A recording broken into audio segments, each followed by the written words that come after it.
బంగారాన్ని విడిపించి ఆ రోజు ఆన్లైన్ రేటుకే మేము కొంటాం. Sharma gold company.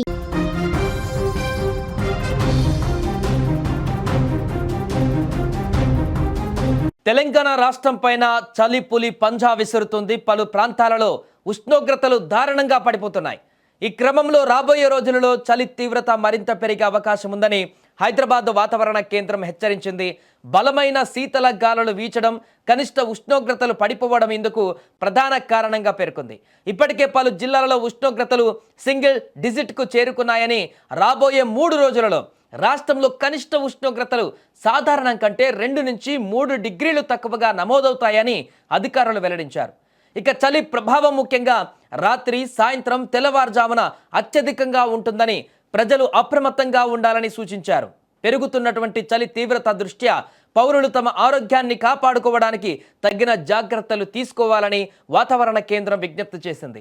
రాష్ట్రంలోని పలు చోట్ల నమోదైన చలి తీవ్రతను బట్టి చూస్తే ఆదిలాబాద్లో 8 డిగ్రీల ఉష్ణోగ్రత నమోదు కాగా, కుమరంభీం ఆసిఫాబాద్లో 9.1, నిర్మల్లో 10.5, రాజన్న సిరిసిల్ల 10.9, జగిత్యాలలో, సంగారెడ్డిలో 11.1, కామారెడ్డిలో 11.2, నిజామాబాద్లో, సిద్దిపేటలో 11.3, మంచిర్యాలలో 11.4, మెదక్లో 11.5, వికారాబాద్లో పెద్దపల్లి 11.8, ములుగులో 12 డిగ్రీల పాటు అత్యల్పంగా, సంగారెడ్డి జిల్లా కోహీర్లో 6.6 డిగ్రీల ఉష్ణోగ్రతలు నమోదైనట్టుగా అధికారులు వెల్లడించారు.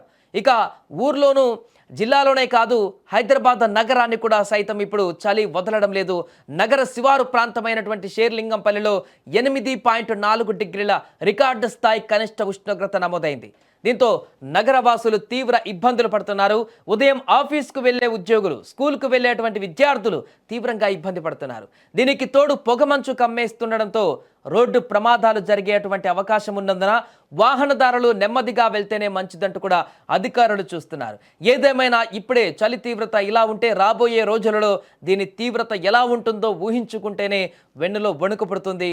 జాగ్రత్తగా ఉండవలసినటువంటి సమయం అయితే ఆసనమైనట్టుగా కనపడుతుంది. ఒక్కసారిగా వెదర్లో మార్పు అయితే కనిపిస్తుంది. తెలంగాణ వ్యాప్తంగా కూడా నిన్నటి వరకు కొంత పర్లేదనిపించినటువంటి వాతావరణం ఒక్కసారిగా నిన్న సాయంత్రం నుంచి పూర్తిగా చలి తీవ్రత విపరీతంగా పెరిగింది. ఈరోజు ఉదయం కూడా హైదరాబాద్లో భారీగా తన యొక్క చలిని తీవ్రతను పెంచినటువంటి సందర్భం అయితే కనపడుతుంది. ఈ నేపథ్యంలో పూర్తిగా వృద్ధులు కానీ, అనారోగ్య సమస్యలతో ఉన్నటువంటి వారైతే మరింత జాగ్రత్తగా ఉండాల్సిన పరిణామం ఉంది. ఇక ఆస్తమా ఉన్నటువంటి అలాంటి వారైతే ఇంకా జాగ్రత్తగా ఉండాల్సినటువంటి పరిస్థితి అయితే ఉంది. ఈ చలిగాలుల వల్ల, ఈ చలి తీవ్రత వల్ల శ్వాస సంబంధితమైనటువంటి ఇబ్బందులు కూడా ఏర్పడతాయి. కాబట్టి ప్రజలు కొంత అప్రమత్తంగా ఉండాలి. ఇంట్లోనే ఎక్కువగా ఉండడానికి ప్రయారిటీ ఇవ్వాలి. బయటకు వెళ్ళేటువంటి వారు మాత్రం తగిన జాగ్రత్తలు తీసుకుంటూ చలికి సరిపోయేటువంటి దుస్తువులను కానీ, చలి తట్టుకునేటువంటి విధంగా అన్ని రకాల ఎక్విప్మెంట్స్ని రెడీ చేసుకుని బయటకు వెళ్తేనే బాగుంటుందంటూ కూడా చెప్తున్నారు. ఇది ఇంకా రాబోయే రోజుల్లో మరింత పెరిగేటువంటి అవకాశం ఉంది చలి తీవ్రత. కాబట్టి ప్రతి ఒక్కరు కూడా కొంత అప్రమత్తంగా ఉండాల్సినటువంటి పరిస్థితి ఏర్పడింది.